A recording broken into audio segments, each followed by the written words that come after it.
Peningkatan Tamadun Yunani dan Rom, Bab 6. Tamadun Rom, Subtopik 6.3. Lokasi dan perkembangannya. Tamadun Rom terletak di Lembah Latium berhampiran dengan Sungai Tiber. Lembah Latium merupakan kawasan subur yang membolehkan aktiviti pertanian giat dijalankan. Sungai Tiber pula menjadi sumber air utama kepada penduduk dan menjadi laluan utama untuk berlayar ke laut. Tamadun Rom boleh dibahagikan kepada 3 zaman, iaitu zaman beraja, zaman republik dan zaman empayar. Tamadun Rom mencapai tahap kegemilangannya pada era Pax Romana. Pax Romana begitu penting kerana selama 200 tahun keamanan wujud dalam Tamadun Rom yang berkembang meliputi 3 buah benua, iaitu Asia, Afrika dan Eropah. Masyarakat dalam Tamadun Rom terbahagi kepada 3 kelompok, iaitu kalangan patrician atau atasan, plebeian yang terdiri daripada petani, artisan, peniaga dan golongan hamba.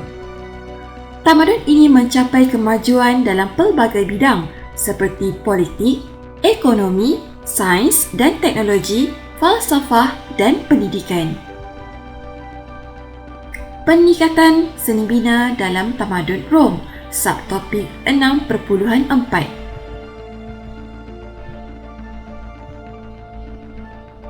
Kata pepatah, Rom tidak dibina dalam sehari. Tamadun Rom terkenal dengan kepakaran dalam bidang seni bina. Orang Rom bukan sahaja membina bangunan bersaiz besar dan mempunyai nilai estetika, tetapi setiap binaan mempunyai kegunaan yang khusus. Perkembangan bidang seni bina melibatkan bangunan, jalan raya, saliran air dan tempat mandi awam. Kemajuan seni bina Rom didorong oleh pelbagai faktor seperti kepakaran, pendidikan, dasar pemerintahan, keuangan, teknologi, sumber alam dan buruh. Kemunculan arkitek seperti Marco Vitruvius yang mengarang buku terkenal tentang seni bina iaitu On Architecture pada tahun 46 sebelum Masihi membolehkan bidang seni bina Rom berkembang pesat. Sistem pendidikan dalam Tamadun Rom turut melahirkan golongan warga negara yang mahir dalam pelbagai bidang termasuklah seni bina. Turut disokong oleh pentadbir seperti Marcius Vicinius Agrippa. Gabungan teknologi Yunani dan Rom, contohnya simen dan penekanan ketahanan dan nilai estetika mempengaruhi seni bina Rom. Golongan buruh daripada hamba juga memberikan sumbangan. Seni bina Rom merupakan gabungan antara teknik seni bina yang diwarisi sejak zaman Yunani dengan inovasi yang dilakukan oleh orang Rom dengan menggunakan bahan binaan baharu serta reka bentuk yang kreatif. Gabungan ini membolehkan bangunan dan binaan dalam Tamadun Rom mempunyai ciri-ciri yang tersendiri yang kekal sehingga kini. Seni bina Rom yang terkenal dan masih kekal sehingga kini ialah Colosseum, Pantheon, Amphitheater, Aqueduct, jalan raya, tembok pertahanan dan tempat mandi awam. Colosseum. Colosseum merupakan binaan yang melambangkan keagungan Tamadun Rom yang dijadikan tempat mengadakan persembahan dan pertandingan bersaiz besar seperti acara gladiator.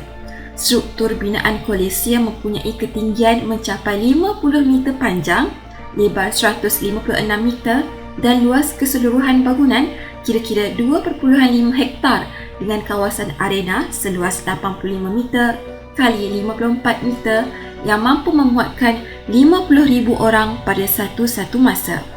Colosseum mempunyai sistem pengurusan penonton yang setanding dengan stadium pada zaman moden. Terdapat 80 pintu masuk serta tempat duduk penonton yang dibina bertingkat-tingkat. Binaan ini dimulakan oleh Raja Vespasian pada tahun 72 Masihi dan diselesaikan oleh anaknya Titus pada tahun 80 Masihi. Pantheon. digunakan sebagai tempat penyembahan dewa-dewi masyarakat Rom. Dibina oleh Marcus Vicinius Agrippa pada tahun 27 sebelum Masihi, namun musnah dalam kebakaran pada tahun 80 Masihi. Dibangunkan semula oleh Maharaja Hadrian pada tahun 125 Masihi. Dibina dengan mengambil gaya binaan zaman Yunani, terutama di bahagian hadapan yang mempunyai tiang yang kukuh. Atap pentien pula merupakan kubah bersaiz besar dengan diameter 43 meter. Dinding pantien pula dibina daripada batu bata yang dilepa dengan simen. Puncak pantien mempunyai ruang terbuka yang dikenali sebagai oculus berukuran 13 meter lebar yang membolehkan cahaya masuk menyinari ruangan dalam binaan ini. Amphitheater. Binaan ini merupakan Colosseum mini atau sebuah gelanggang terbuka yang digunakan untuk membuat persembahan seni, pertunjukan dan gladiator. Amphitheater ini berbentuk lingkaran. Terdapat kira-kira 230 amphitheater yang dibina di seluruh Empayar Rom dengan mempunyai pelbagai saiz dan kapasiti penonton yang berbeza. Amphitheater yang terkenal termasuklah Amphitheater di Elgium, Tunisia yang boleh memuatkan 16,000 orang dan di Arles, Perancis yang boleh memuatkan 20,000 orang.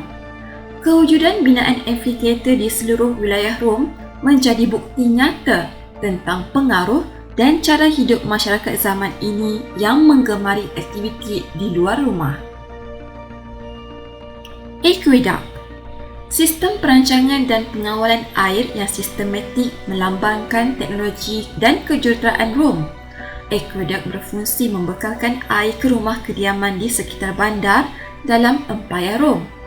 Air dari aqueduct juga disalurkan ke tempat mandi awam dan binaan-binaan utama di Rom, termasuklah ke Colosseum sewaktu acara gladiator diadakan.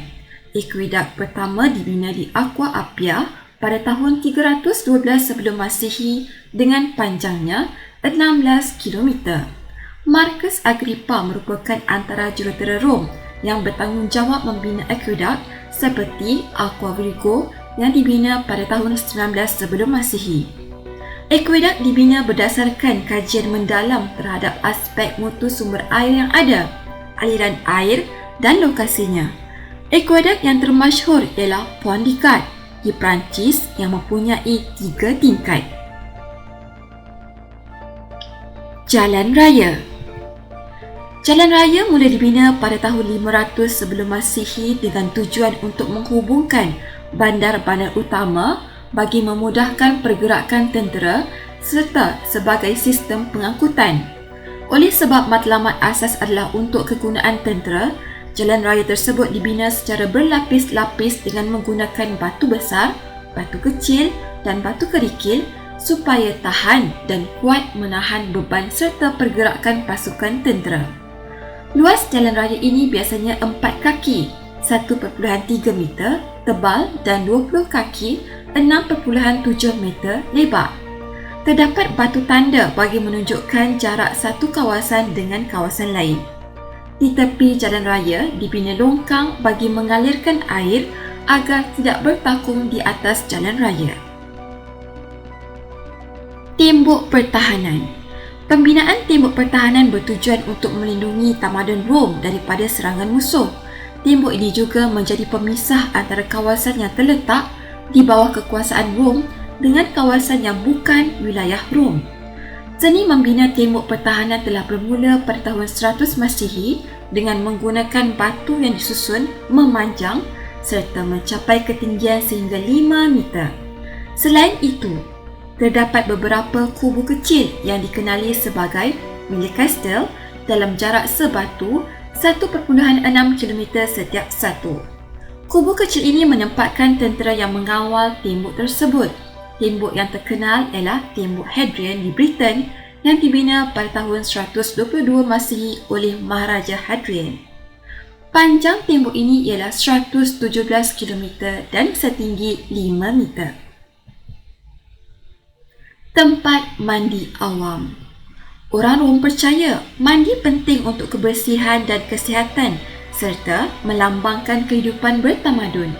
Bagi memenuhi tuntutan tersebut, orang Rom membina tempat mandi awam yang boleh digunakan oleh setiap orang. Mereka yang hendak menggunakannya akan dikenakan bayaran tertentu.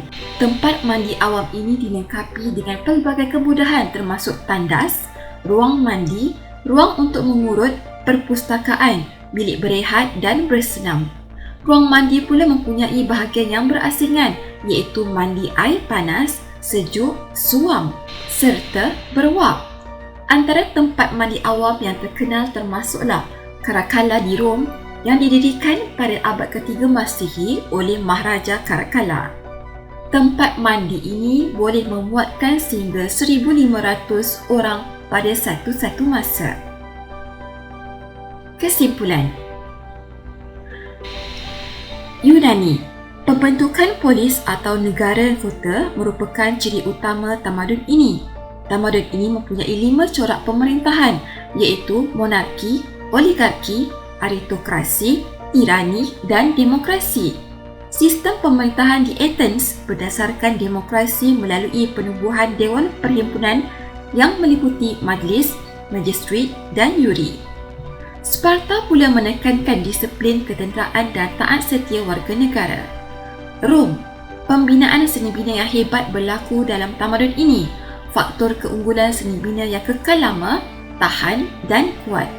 Binaan seni bina yang mengagumkan antaranya termasuklah Colosseum, Pantheon, Amphitheater, Aqueduct, jalan raya, tembok pertahanan dan tempat mandi awam. Sekian, jangan lupa like, share dan subscribe. Terima kasih.